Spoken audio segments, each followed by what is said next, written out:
Arambagh steel and wooden furniture নিজস্ব কারখানায় তৈরি যাবতীয় ফার্নিচারের অভিনব সম্ভার। ঠিকানা দেবনাথ নার্সিংহোমের পাশেই, বাসুদেবপুর, আরামবাগ।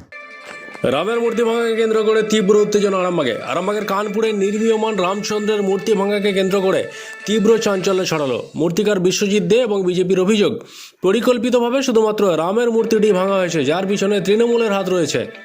ঘটনার খবর পেয়ে এলাকায় যান আরামবাগের বিজেপি বিধায়ক মধুসূদন বাগ এবং ঘটনার তীব্র প্রতিবাদ জানিয়েছেন তিনি, নিন্দাও করেছেন।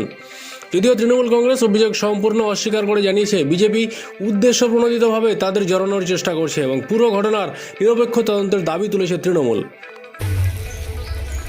হাতটা ভেঙে দিয়েছে, তা তুলে নিয়ে সেখানে ফেলে দিয়েছে, তাই তো? এটা কোথায় ছিল? ওই দিকে না এইখানটাই ছিল, এইখানটাই ছিল, টেনে টেনে লিগেছে, ওইদিকে ফেলে দিত উল্টে, আর কি আর উল্টোতে পারে না, এইখানেই রেখে দিয়ে এইখান থেকে টেনে টেনে লিগেছে। ওই যে মূর্তি,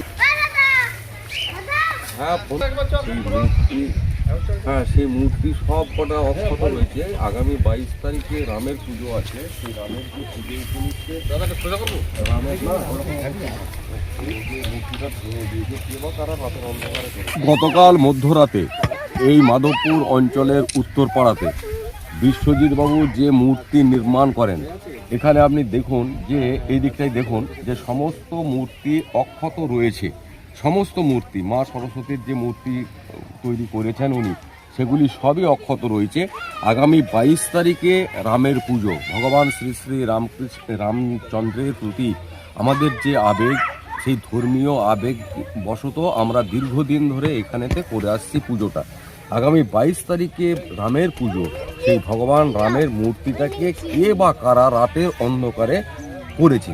যারা জিহাদি মানসিকতার সম্পন্ন ব্যক্তি এবং যারা জিহাদি, যারা মৌলবাদী, তাদের ছাড়া এই কাজ অন্য কারো নয়।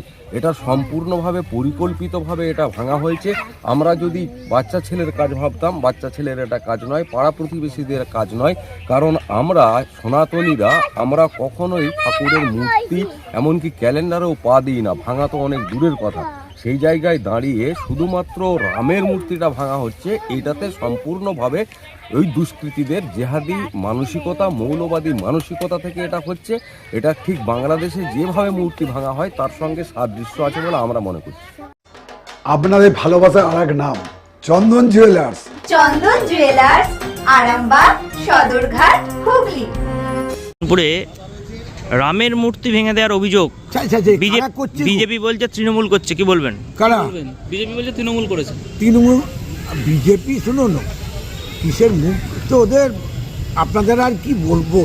এইভাবে তৃণমূল কখনো করতে পারে? যেখানে দিদি আর গঙ্গাসাগরে, তখন কথা ছিল সতীর্থ বারবার, গঙ্গাসাগর একবার, সে দিদি সেখানে ব্রিজ করে দিচ্ছে যাতে যাতে চলে যায়, যাতে আপনার ইয়েতে দীঘাতে আমাদের জগন্নাথ মন্দির করছে, কালীঘাটেতে গেট করছে, দক্ষিণেশ্বরে ফ্লাইওভার করছে, বিভিন্ন জায়গায় করছে। এই কী কথা? বিজেপি এই ধরনের তৃণমূলকে বলছে?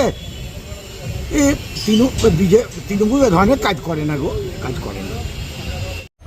এই ঠাকুরটা যেহেতু আমি ঠাকুর তৈরি করি, রাম ঠাকুরটা হচ্ছে মানে বিজেপি পার্টি থেকে তৈরি করতে দেয় আমাকে। আমি এখানে সব ঠাকুরই তৈরি করি। সরস্বতী ঠাকুর যে সবগুলো আছে সব কটাই অক্ষত আছে, রাম ঠাকুরটাকে ভেঙে দেওয়া হয়েছে। এটা একমাত্র তৃণমূল দুষ্কৃতি ছাড়া কেউ করতে পারে না। আদার্স যেসব ঠাকুর আছে সেগুলো একটাও মানে নষ্ট হয়নি, রাম ঠাকুরটাকে ভেঙে গুঁড়িয়ে দেওয়া হয়েছে। এটা মানে কি বলবো, কোনো পার্টির লেভেল ছাড়া করতে। হ্যাঁ, কখন করা হয়েছে? রাত 12টা 1টার সময় ভাঙা হয়েছে ঠাকুরটা। এবার কারা ভেঙেছে মুখটা দেখতে পাইনি, আমরা দেখিও নি, কারণ ভেঙে ফেলে দিয়েছে এইটুকু দেখতে পেলাম। সকল মূর্তি অক্ষত অবস্থায় আছে, শুধু রাম মূর্তি অক্ষত অবস্থায় আছে। দেখুন সব মূর্তিগুলোই আছে, কিন্তু রাম মূর্তিটাকে ওখান থেকে নিয়ে এসে ভেঙে ফেলা হয়েছে।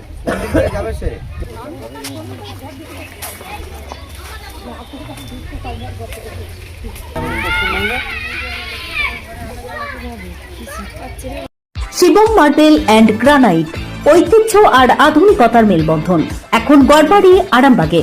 ফোন 9475179586।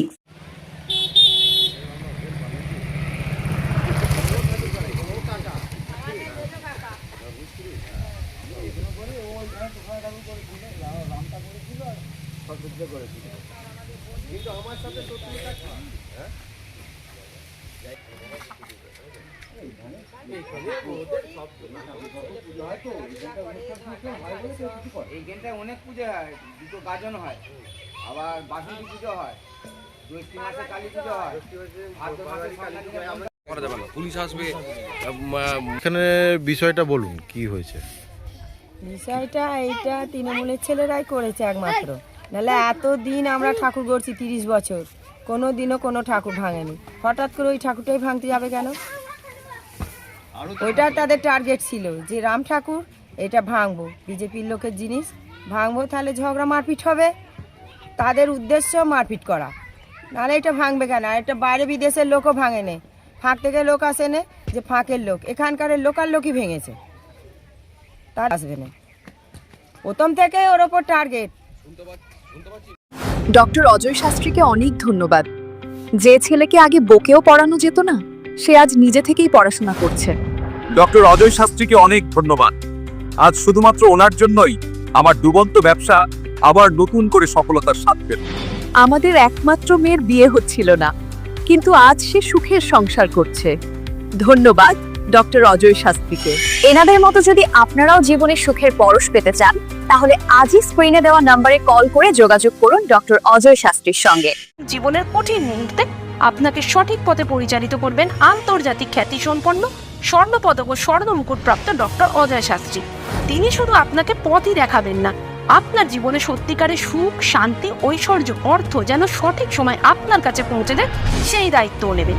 তার অভিজ্ঞতা এবং জ্ঞানের আলোতে আপনার জীবন হয়ে উঠতে পারে নিরুদ্বেগ ও সমৃদ্ধির পথে ধাবমান। তাই আর দেরি নয়, স্ক্রিনে দেওয়া নাম্বারে এখনই ফোন করে ডক্টর অজয় শাস্ত্রীর সাথে যোগাযোগ করুন। কে জানেন, হয়তো একটি মাত্র ফোনই আপনার জীবনকে বদলে দিতে পারে। চুড়ি, তুমি নারীর প্রিয় সব উৎসবে, বাউটি, বালা, চূড়, মান্তাসা দেখলাম মন ভরে।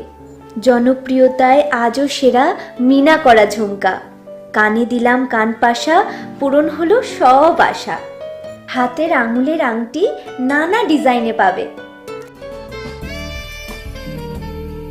ঐতিহ্যবাহী নেকলেস আজও মনে ধরে, জড়োয়া, সীতাহার সবার নজর কাড়ে।